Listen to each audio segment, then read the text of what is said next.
Fala, meus amigos, sejam todos muito bem-vindos ao nosso 136º dia de devocional. E hoje eu quero ler com vocês o texto de Hebreus, capítulo de número 1, versículo 1 e 2, que diz assim: No passado, Deus falou muitas vezes e de várias maneiras aos nossos antepassados por meio dos profetas. Mas nesses últimos dias, nos falou por meio do Filho, a quem constitui o herdeiro de todas as coisas e por meio de quem fez o universo. Esse texto nós já falamos aqui em outras oportunidades, é um texto maravilhoso que fala sobre os dias e o tempo oportuno, né? Chegando à plenitude do tempo, à plenitude dos dias, chegando no tempo certo, ele mandou Jesus, o seu Filho. Deus não se atrasa. É sobre isso que eu quero falar hoje e eu quero falar sobre a expectativa que a gente sempre tem, a expectativa que a igreja sempre teve, né, é de que Jesus está voltando. E aí muitas pessoas questionam, né? Nossa, mas ele está voltando há 2000 anos e nunca voltou, né? E a resposta é simples, né? Está na própria palavra, onde diz que Deus atrasa a sua volta. Ele não está atrasado, mas ele estende a graça. Ele segura os eventos, ele espera para cumprir com essas coisas, com o final dos tempos, porque ele deseja que todos se acheguem ao conhecimento da verdade. Então Deus vai segurando para que mais e mais pessoas conheçam o seu Filho Jesus e o sacrifício dele na cruz do Calvário, assim como você que talvez esteja assistindo esse vídeo. Então Deus não se atrasa, Deus só está seguro, só está ali estendendo a sua graça, estendendo o seu amor, estendendo a sua misericórdia para mais pessoas. Não é? E eu quero citar alguns textos aqui de passagens que eu amo, sobre, às vezes as pessoas falam, mas por que eu passei por isso? Por que eu passei por aquilo?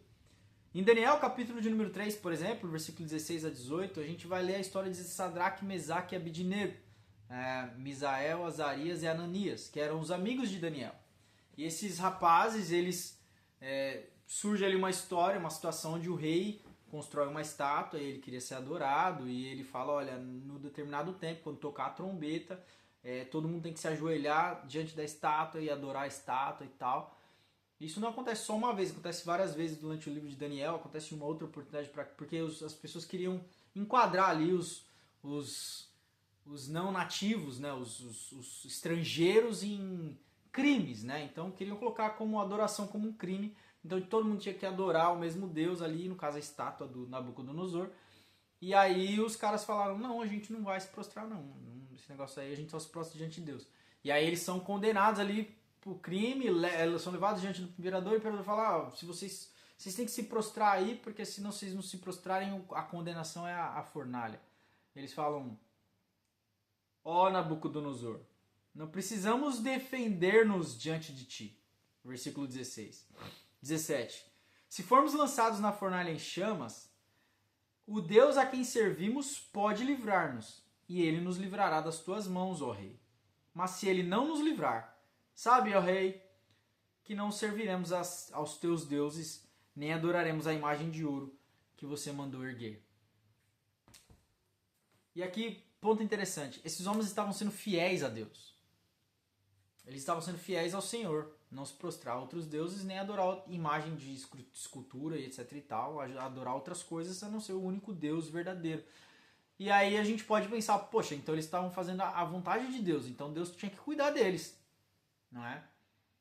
E aí ali, nos próximos versículos, vai dizer que o rei fica muito irado. O rei Nabucodonosor fica pistolado e ele fala, não, faz o seguinte, aumenta aí o fogo da fornalha 7 vezes mais. Porque eu não quero só queimar vocês, eu quero que não sobre nenhum átomo da existência de vocês. O rei estava nervoso. E aí ele manda aquecer 7 vezes mais a fornalha e a Bíblia diz que eles são amarrados, os 3 homens são amarrados, e quando os guardas foram lançar eles na fornalha, a fornalha estava tão quente que os soldados que lançaram eles na fornalha pegaram fogo. Então imagina, só da proximidade ali com a fornalha, os caras pegaram fogo, os 3 homens caem lá dentro. E aí você pode dizer, nossa, mas por que Deus permitiu isso, né? O rei Nabucodonosor olha de fora e ele diz, o que está acontecendo ali? Eu estou vendo os 3 homens soltos, livres, e tem um 4º homem lá, como um filho do homem, como um anjo ali, um ser celestial no meio deles. E aí nos próximos versículos o rei vai falar: Sadraque, Mesaque e Abednego, venham para fora. E aí os 3 homens saem. E a palavra de Deus diz que nem cheiro de fumaça tinha na roupa e nem o cabelo deles foi chamuscado. Sabe por quê? Porque o Senhor sempre chega na hora certa. Ele está sempre na hora exata. Deus não se atrasa. Tudo acontece no tempo certo. Todas as coisas. Quer ver um outro texto? Em Mateus capítulo de número 14, no versículo 29 a 32, a gente vê a história de Pedro andando sobre as águas. A Bíblia diz que tem uma tempestade, o barquinho deles estavam lá no meio da tempestade, ondas enormes e quase afundando o barco, eles estavam apavorados. E a Bíblia diz que Jesus vem andando por sobre as águas. Imagine isso, ondas grandes, não ondas gigantescas, mas a gente está falando de ondas que eram suficientes para virar o barco que eles estavam, barco de pescador que eles estavam.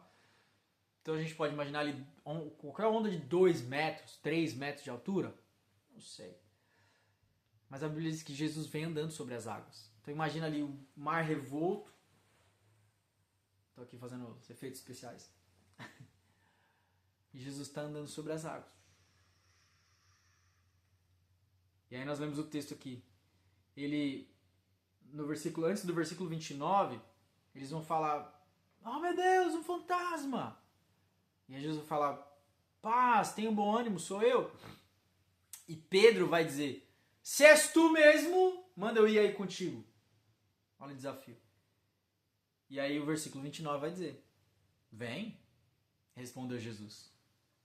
Então, veja aqui que não tinha não, Jesus só disse: vem. E a palavra diz aqui no versículo 29: então Pedro saiu do barco, andou sobre as águas e foi em direção a Jesus.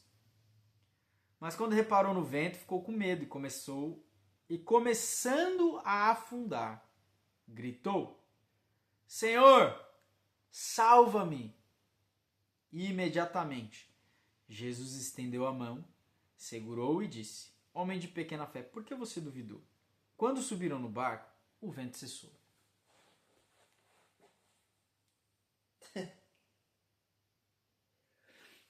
Pedro experimenta um milagre maravilhoso. Pedro experimenta algo poderoso.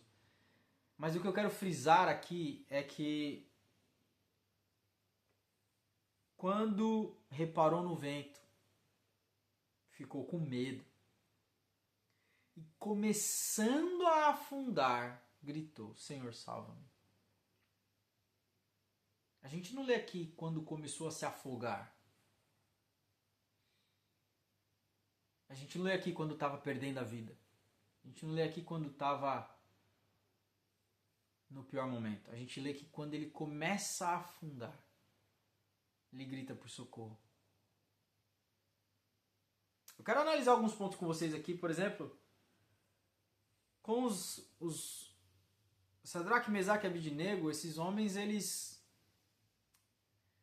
Deus poderia parar ali e aparecer o 4º homem dentro da fornalha antes deles serem lançados lá para que algo sobrenatural tivesse acontecido, sem eles terem que passar pelo fogo? Poderia. Deus poderia aparecer lá dentro da fornalha, lá antes do rei mandar jogar eles, uai. Poderia. No caso de Pedro, Jesus poderia avisar ele antes, porque Jesus sabia de tudo. Jesus poderia dizer: não vem, Pedro, porque você vai afundar. Não vem porque a sua fé é pequena e você vai começar a olhar para o vento. Não vem, Pedro. Poderia fazer isso? Poderia. Jesus poderia ter corrido ao encontro dele quando percebeu que ele estava olhando ao redor e prestando atenção no vento e ficando com medo? Poderia. Sabe, são coisas que Deus pode fazer. Mas por que ele não faz? Porque tudo tem a hora certa. Para os amigos de Daniel, Eles precisavam entrar na fornalha para que o milagre acontecesse não na vida desses homens. Eles sabiam quem Deus era. Esses homens estavam fazendo a obra do Senhor, eles estavam ali prontos para morrer. Eles não precisavam de prova, eles já sabiam. O milagre precisava acontecer para que Nabucodonosor pudesse conhecer a Deus. E eles passaram por aquilo para que Deus fosse reconhecido. Talvez existem coisas na sua vida que você tem certeza de Deus, você não precisa de prova, mas você passa por coisas que Deus só quer usar a sua vida como testemunho de que Ele é real e verdadeiro. Existem coisas que nós passamos não para provar algo ao nosso coração, nós já sabemos, mas pessoas ao nosso redor precisam ver o nosso testemunho e crer em Deus, precisam ver o que está acontecendo na nossa vida e falar, só podia ser Deus. No caso de Pedro, tem coisas que a gente não acredita muito. Tem coisas que a gente... mais ou menos. A gente está vivendo, experimentando, mas a gente fica com medo. A gente presta atenção em outras coisas. A gente perde o foco. E no caso de Pedro, eu preciso mostrar para vocês, eu preciso falar com vocês a respeito disso, que a gente carece muito disso. De saber a hora certa de pedir socorro. Às vezes você esteja na sua temporada de medo. Talvez você esteja passando pela temporada onde você está prestando atenção no que não deveria. Talvez você está olhando para ventos que você não deveria. Talvez você está ali com medo no coração das coisas que estão acontecendo ao redor. Muito engano hoje no mundo. Muita ação política. Muitas coisas por poder estão acontecendo no mundo. E a gente fica assustado, fica com medo. Talvez você está começando a afundar e não prestou atenção ainda. Mas se você está afundando, faça como Pedro. Senhor, socorre-me, salva-me. E a gente vê aqui que Deus não espera, Jesus não espera ele começar a se afogar. Jesus imediatamente estende a mão para ele. Esse imediatamente me pega. Os 3 homens dentro da fornalha e o quarto homem como se já estivesse esperando por eles. Jesus estava só de olho ali. Quando ele viu o medo no coração de Pedro, ele já estava pronto para estender a mão. Ele só estava esperando Pedro falar, me salva, Jesus. Senhor, me salva, eu estou afundando. E Jesus imediatamente estendeu a mão. Imediatamente. O nosso Deus não chega atrasado. É na hora certa. Jesus sempre chega na hora certa. Não tem um momento sequer da tua história. Salmo 139 vai dizer que quando a gente era entristecido no ventre, quando a gente era construído no ventre, Ele já sabia nosso nome, Ele já sabia quem a gente era. Ele conhece tudo, Ele te conhece. Você não é um erro de design, você não é um erro. A sociedade vem tentando construir em nós coisas que não são do Senhor. Querem destruir e deixar turva a sua visão a respeito de quem você é. A sociedade, o maligno ao nosso redor, quer torcer a realidade ao nosso redor, quer torcer quem você é. Quer macular a imagem, porque você é a imagem e semelhança do Senhor. Se você está passando por um tempo em que você está afundando, ou já está com a água no pescoço, Senhor, salva-me. Senhor, me salva. Jesus, me salva. Eu preciso de salvação. Eu preciso de salvação, Jesus. Peça a Ele, com o coração sincero, com desespero na alma, com o coração quebrantado.